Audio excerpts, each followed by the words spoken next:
जा रहे हैं ways to improve your presentation skills.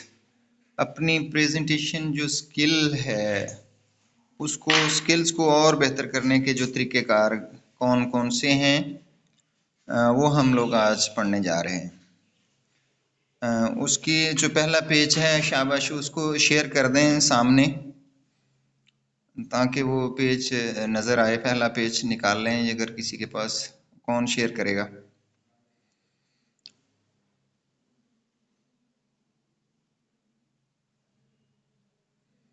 अच्छा हाँ पहला पेज जो शेयर कर दें उसको कोई कर दें। चलो मैं उसको पढ़ना शुरू कर देता हूँ। वो कहता है I have been doing a lot of presenting recently. मैं हालिया वक्त तक बहुत सी प्रेजेंटेशन दी हैं and I have no problem admitting that it is tough. तो ये तस्लीम करने में कोई जो है वाज़े तौर पे नज़र आता है कि ये मुश्किल काम है। For those not born with natural eloquence, ख़ास तौर पे उनके लिए जो जिनको बचपने के अंदर फसाहत बलागत में बात करने की आदत नहीं। Public speaking can be remarkably nerve ranking.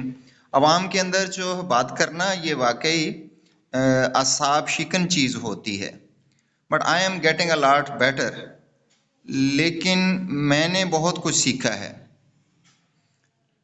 One of the biggest lesson I have learnt over the last few years is that to be a great public speaker, it is a key to develop a personal speaking style. One of the biggest lesson जो बड़ा सबक मिला है मुझे, I have learnt over the last few years, चंद सालों में तकरीरें करने से, प्रेजेंटेशन देने से, is that to be a great public speaker. एक बड़ा स्पीकर बनने में it is a key to develop a personal speaking style. वो एक बड़ा स्पीकर बनना था कि यही मैंने एक अच्छा सबक सीखा है। ये और ये नुक्ता बड़ा नुक्ता है कि आप अपने अंदर पर्सनल स्पीकिंग से या अपनी ज़ाती स्पीकिंग स्टाइल को अपना लें, उसको बेहतर करें। Since I know I am not a most eloquent speaker in the world, I make up for it by packing my presentation with enthusiasm, unique, proprietary data, and tons of useful content, as well as plenty of dumb jokes. कहते हैं since I know I am not the most eloquent speaker in the world, दुनिया में मैं बड़ा फसाहत बलागत से बोलने वाला नहीं हूँ। I make up for it by packing A presentation, लेकिन इसको मैंने बेहतर किया है बहुत सी प्रेजेंटेशन देने से और अपने जज्बे के साथ और मुनासिब डेटा इकट्ठा करके, टन्स ऑफ यूजफुल कंटेंट, बहुत सा मवाद इकट्ठा किया, as well as plenty of dumb jokes, और बहुत से लतीफ़े इकट्ठे करके मैंने इसको बेहतर किया है। We can not all deliver the next Gettysburg address, but there are lots of small things you can do prior to your presentation that will help calm your nerves and set you up for a better presentation. हम जो आगे जो है Gettysburg address, हम कोई बड़ा Gettysburg address ये main मशहूर चीज़ है, उसको ही हम बयान नहीं कर सकते।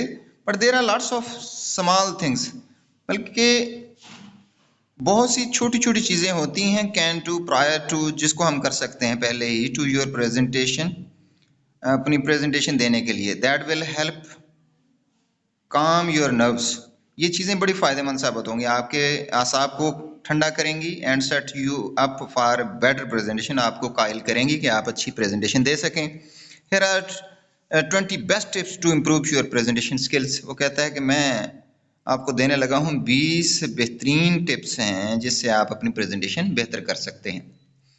उसमें सबसे पहला है प्रैक्टिस। प्रैक्टिस मीन बार बार करना। Naturally you will want to rehearse your presentation multiple times. कुदरती तौर पर आप चाहते हैं कि आप रिहर्सल करें अपनी प्रेजेंटेशन की कई दफ़ा। While it can be difficult for those with packed schedule to spare time to practice, लेकिन उन लोगों के लिए ये प्रैक्टिस करना मुश्किल होती है जिनके पास मखसूस टाइम होता है। It is essential if you want to deliver a rousing presentation. तो रिहर्सल जो है बहुत ज़रूरी है अगर आपने जानदार प्रेजेंटेशन देनी है। I am famous around the office for staying up late the night before a big presentation, practicing over and over. मैं बड़ा मशहूर हूँ अराउंड द ऑफिस, पूरे ऑफिस में, फॉर स्टेइंग अप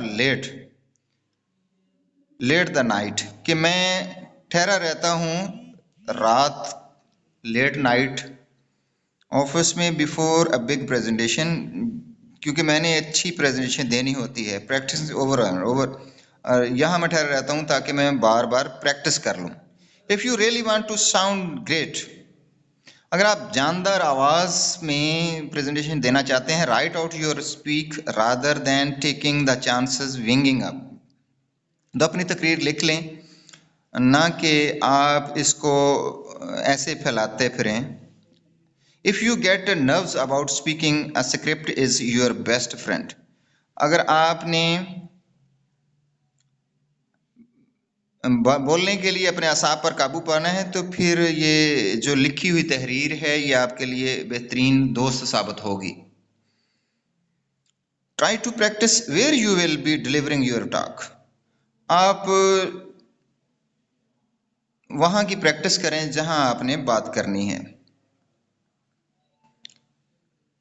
या जहाँ भी आप हैं बात कर रहे हैं वहाँ भी आप अपनी इसकी प्रैक्टिस में जारी रहें। Some acting strategists suggest rehearsing lines in the various positions, standing up, sitting down with arms open wide on one leg while sitting on the toilets.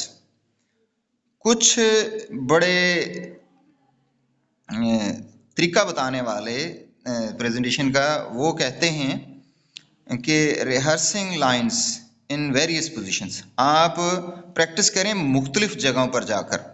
Standing up, खड़े होकर इसकी प्रैक्टिस करें। सिटिंग डाउन, कभी बैठ जाएं, इसकी practice करें। ज़रूरी नहीं कि खड़े होकर इसकी प्रैक्टिस करनी है। विद आर्म्स ओपन वाइड, खुले हाथ करके फिर इसकी प्रैक्टिस करें। ऑन वन लेग, कभी एक टांग खड़ी करके आप इसकी प्रैक्टिस करें।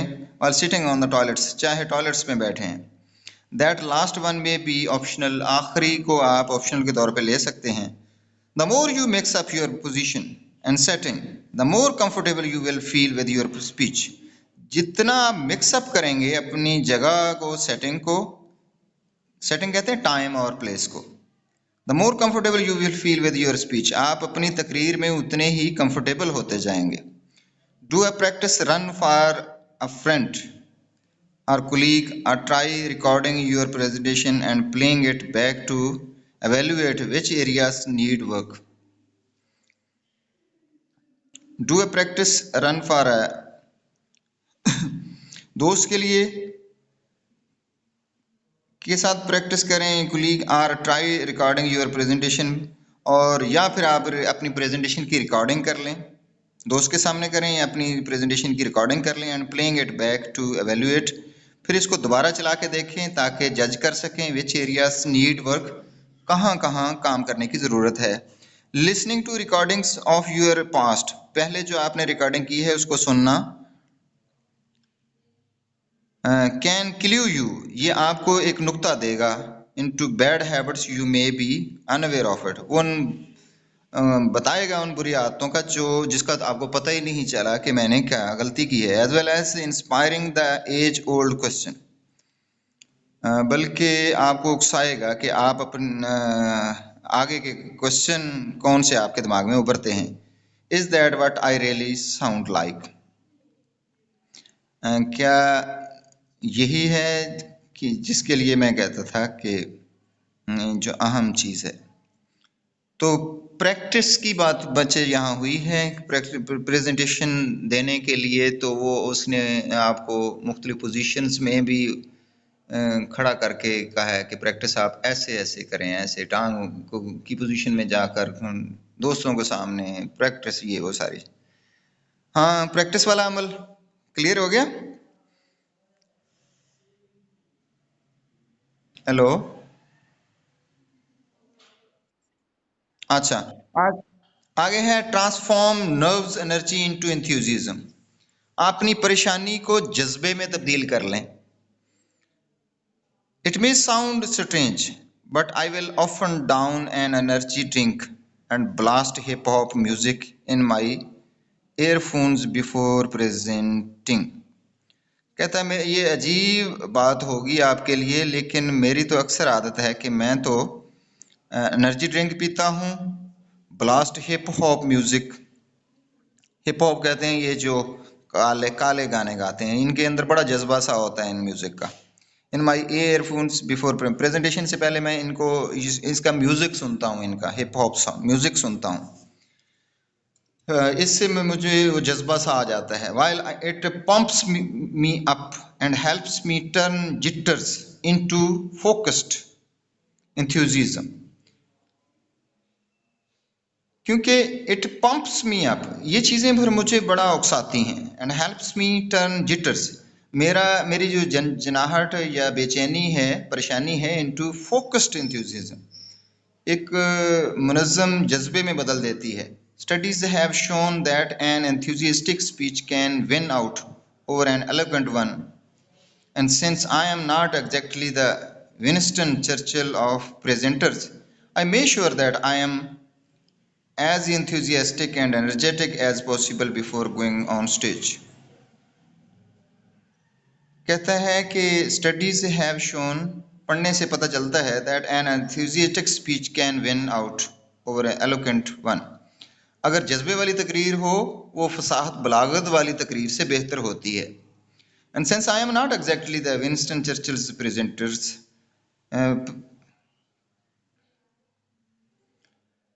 चर्चिल के प्रेजेंटर की तरह तो नहीं। I am sure that I am as enthusiastic, लेकिन यकीन है मुझे कि मैं ऐसे ही जज्बे वाला एनर्जेटिक स्पीकर हूँ as possible before going on, जहाँ तक मैं अपने आप को कर सकूँ तकरीर स्टेज से पहले पहले ऐसा कर लेता हूँ। Of course individuals respond differently to caffeine overload, so now your own body before guzzling those monster energetic drinks. बेशक individual respond differently to caffeine overload, इसमें कोई शक नहीं कि हर बंदा जो जवाब देता है मुख्तलिफ तरीके से टू कैफीन्स ओवरलोड। सफ़ेद कलमी मादा जिसे कहते हैं। सो नाउ योर ओन बॉडी, बल्कि वो कहता है कि आप ऐसा करें कि अपना आप को पहले जानकारी करें before guzzling those most energic drinks, वो जो एनर्जी वाले ड्रिंक पीने से पहले अपने आप की पहचान कर लें।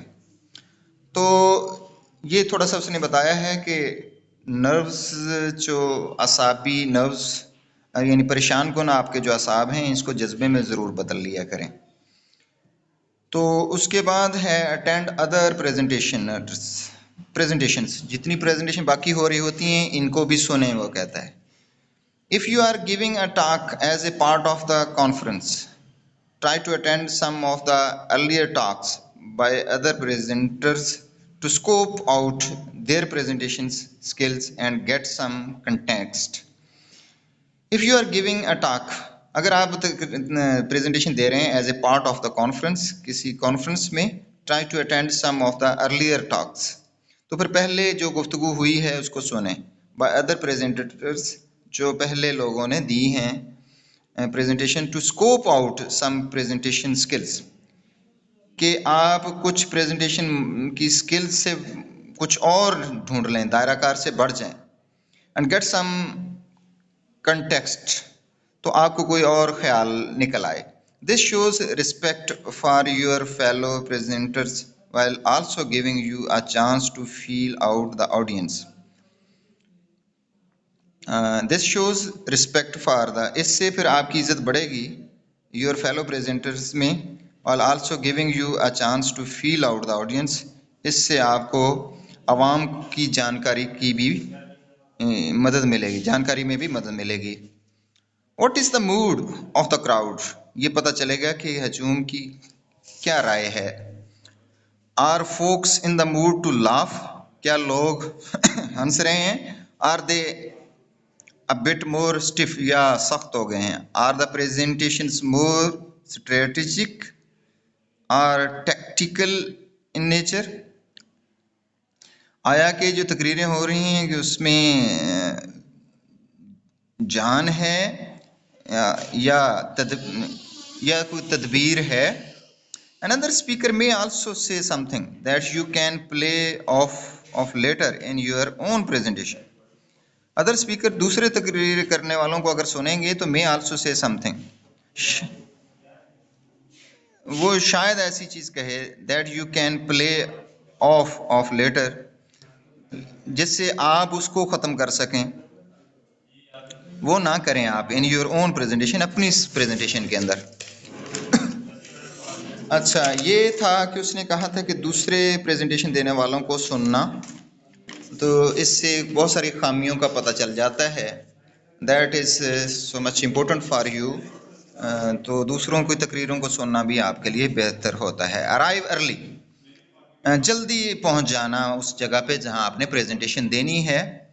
चौथा पॉइंट है, कहते हैं it is always best to allow yourself plenty of time to settle in before your talk. It is always best to allow yourself plenty of time. आप अपने आप को इस तरह कर लें कि आपके पास बहुत सा टाइम हो to settle before your talk, अपनी गुफ्तगू से पहले कि आप अपने आप को सेटल कर लें। Extra time ensures you wouldn't be late. तो जो अजाफी टाइम अगर आपके पास होगा तो फिर आप लेट नहीं होंगे। Even Google map shut down and gives you plenty of time to get adapted. आपके पास काफ़ी टाइम होगा, आप अपने आप को ढाल लेंगे टू योर प्रेजेंटेशन स्पेस, जहां आपने प्रेजेंटेशन देनी है उस जगह पर अपने आप को ढाल लेंगे। यानी arrive early it's also important. Adjust to your surroundings, और वो कहता है कि आप अपने आप को गिरदो नवा के माहौल के मुताबिक एडजस्ट कर लें, ये भी बेहतर है। The more adjusted to your environment you are, the more comfortable you will feel. जितना आप माहौल के मुताबिक अपने आप को एडजस्ट करेंगे उतना ही पुरसकून हो रहेंगे। Make sure to spend some in the room where you will be delivering your presentation. Make sure to spend some in the room. और उस जगह को के बारे में यकीन कर लेंगे कौन कौन सी चीज़ें हैं। Where you will be delivering your presentation, जहाँ पर आपने प्रेजेंटेशन देनी है। If possible, practice with the microphone or lightning. Make sure you understand the seating and be aware of any directions potentially posed by the venue. If possible, अगर मुमकिन हो तो practice with microphone and lighting. Lighting microphone में अपनी practice भी कर लें। Make sure यकीन कर लें, अंडरस्टैंड द सीटिंग, जिससे आपने समझ लिया है कि सीट कहाँ है। Be aware of any distractions, और पता चल जाएंगे खलल कहाँ आएगा। पोस्ट बाय द वेन्यू, जो शोर वाली सड़क है वहाँ से उसके बारे में जज कर लें कि यहाँ अगर मैं रहूँगा या इधर को मुंह करूँगा तो फिर मुझे शोर सुनाई देगा, मेरी तकरीर को कोई नहीं सुनेगा। मीट एंड ग्रेट, आप मुलाकात कर लें और सलामत दुआ कर लें। Do your best to chat with people, कोशिश करेंगे अपने लोगों के साथ गुफ्तगू कर लें। बिफोर योर प्रेजेंटेशन देने से पहले। Talking with audience makes you seem more likeable and approachable. आवाम से अगर आप मुलाकात कर लेंगे, बातें कर लेंगे, तो उससे आपको पसंद किया जाएगा, आपको अप्रोचेबल आदमी समझा जाएगा। आस्क इवेंट अटेंडेंटीज क्वेश्चंस, बल्कि जो आपकी हाजिरी ले रहा है उनसे सवालात करें। And take in their responses, और उनके सवालात के और जवाब लें उनके, वो क्या कहना चाहते हैं। They may even give you some inspiration, इससे आपको कोई वलवला आएगा। To weave into your talk, जो चीज़ें आप अपनी गुफ्तगू में प्रेजेंटेशन में ढाल लेंगे। यूज पॉजिटिव विजुअलाइजेशन, मुस्बत देखें आसपास, मुस्बत देखना, समझना आसपास की चीज़ों को समझना या देखना विजुअलाइजेशन कहलाता है।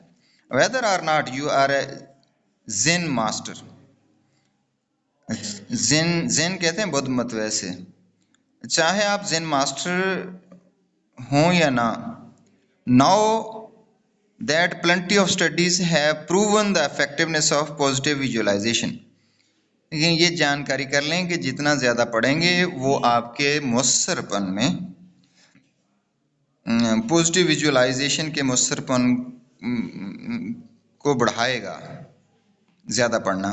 When you imagine a positive outcome to a scenario in your mind, जब आप पॉजिटिव हो जाएंगे, it is more likely to play out the way we envision, तो फिर काफ़ी इम्कान है कि आप को रास्ता मिल जाएगा। Instead of thinking I am going to be terrible out there and visualizing yourself throwing up mid presentation, imagine yourself getting tons of laughs while presenting with the enthusiasm of the Jimmy Fallon and pose of Andrew Hepburn and charm of George Clooney wouldn't hurt। Positive thoughts can be incredible effective, give them a shoot। Positive जो सोच होती है ये इसके अंदर बहुत मौसरपन होता है, तो इसको अपनाएं। नंबर 8 है remember that most audience are sympathetic. ये भी देखें कि ज़्यादातर जो ऑडियंस होते हैं वो सिंपैथेटिक होते हैं। ये याद रखें, ज़रूरी नहीं कि वो सब आपको तनकीद करने के लिए ही आते हैं। हम लोगों के जहन में होता है कि वो तनकीद करने के लिए आते हैं, हम फिर हम अपने नर्व्स को पर काबू नहीं रख सकते, हमारी प्रेजेंटेशन ख़राब हो जाती है। One of the hardest fears to shake when speaking in public is that the audience is secretly waiting to laugh at your missteps and mistakes. सबसे बड़ा खौफ ये होता है जो हमें हिला के रख देता है आवाम के सामने बोलने से, वो ये होता है कि जो आवाम है वो छुपे अंदाज में इसे हंसने के लिए इंतज़ार में होते हैं आपकी गलतियों और मिसस्टेप्स पर। Fortunately this isn't the case in the vast majority of the presentations. तो ये असल मसला नहीं होता जो भी प्रेजेंटेशन सुनने के लिए आते हैं। The audience wants to see you succeed. असल में आवाम चाहती है कि आप कामयाब हो जाएं। ये जहन में रखें कि आवाम आपको कामयाब देखना चाहती है। In fact, many people have a fear of public speaking. So even if the audience seems indifferent, the chances are pretty good that most people listening to your presentation can relate to how nerve-wracking it can be. दर हकीकत बहुत से लोग बड़ा खौफ रखते हैं आवाम में बात करने में खौफ रखते हैं। So even if the audience seems indifferent, अगर आवाम आपको मुख्तलिफ लगे, the chances are pretty good, फिर आपको काफ़ी मौका मिल जाता है that mostly people listening to your presentation, कि आपके ज़्यादातर लोग जो सुन रहे हैं can relate to how nerve taking it can be। वो देखना चाह रहे हैं कि कैसे इसने आसाब को संभाला। If you start to feel nerves, remind yourself that the audience gets it and actually wants to see you nail it। If you start to feel nerves, अगर आप गमज़दा हो जाते हैं, remind yourself that the audience gets it, तो फिर ही आवाम इसको लेती है। Actually wants to see you nail it, लेकिन एक्चुअल ऑडियंस जो है वो ये देखना चाहती है कि आपने इसको संभाला कैसे। टेक डीप ब्रीथ्स, गहरे सांस लेना भी प्रेजेंटेशन के लिए मौसर साबित होता है। To go to advice for jitters have truth to it, तो जंजलाहट को नसीहत करना भी ज़रूरी है। व्हेन यू आर नर्व्स, जब आप परेशान हो जाते हैं, आवर मसल्स टाइटन्स, इससे हमारे पट्टे सख्त हो जाते हैं। You may even catch your self holding your breathe, आपकी सांस रुक जाती है। इंस्टेड गो अहेड, बल्कि इस काम की तरफ ना जाएं, आगे बढ़ें। And take those deep breaths to get oxygen, आप लंबे सांस लेना शुरू कर दें ऑक्सीजन बढ़ाने के लिए। टू योर ब्रेन, आपके दिमाग के लिए। एंड रिलैक्स योर बॉडी, जिससे आप और अपने जिस्म को रिलैक्स करने के लिए। स्माइल, मुस्कुराना। स्माइलिंग इंक्रीजेस एंडोर्फिन्स, तो जो मुस्कुराहट है ये भी तकलीफ को ख़त्म करने के बराबर है। जो मवाद तकलीफ को ख़त्म करने वाला हो तो उसको बढ़ाती है। रिप्लेसिंग एंग्जाइटी विद काम, जो बेचैनी को, घबराहट को ख़त्म करके आपके अंदर ठंडापन लेके आती है। Making you feel good about your presentation, आपको अच्छा बनाती है प्रेजेंटेशन के बारे में। Smiling also exhibits confidence and enthusiasm to the crowd, और हजूम के अंदर जो मुस्कुराहट है वो इत्माद को जन्म देती है और हौसला बढ़ाती है। And this tip works even if you are doing a webinar, ये टिप्स को अपनाएं चाहे आप प्रेजेंटेशन जो है इधर वेबसाइट पर ही दे रहे हों। पीपल कांट सी यू, चाहे लोग देखते भी नहीं। तो भाई ये थे 10 पॉइंट्स थे हमारे, तकरीबन हाफ हो गए हैं। हाफ इंशाल्लाह हम लोग कल करेंगे, ठीक है।